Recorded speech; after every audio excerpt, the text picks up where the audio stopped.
আপনি যদি অন্য মানুষ কিভাবে সুখী হতে পারে, তারা কিভাবে ভালোভাবে থাকতে পারে, এটা নিয়ে টেনশন করেন, আপনার হ্যাপিনেস নিয়ে এটার দায়িত্ব নিবে কে? কাউকে দান করেন, চ্যারিটি করেন, ডোনেশন করেন।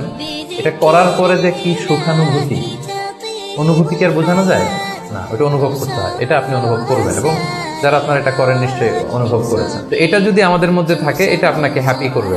চিন্তা করেন, ইসলামের বিধানগুলো, ইসলামের বাতলে দেওয়া যে জীবন দর্শন কত সুন্দর।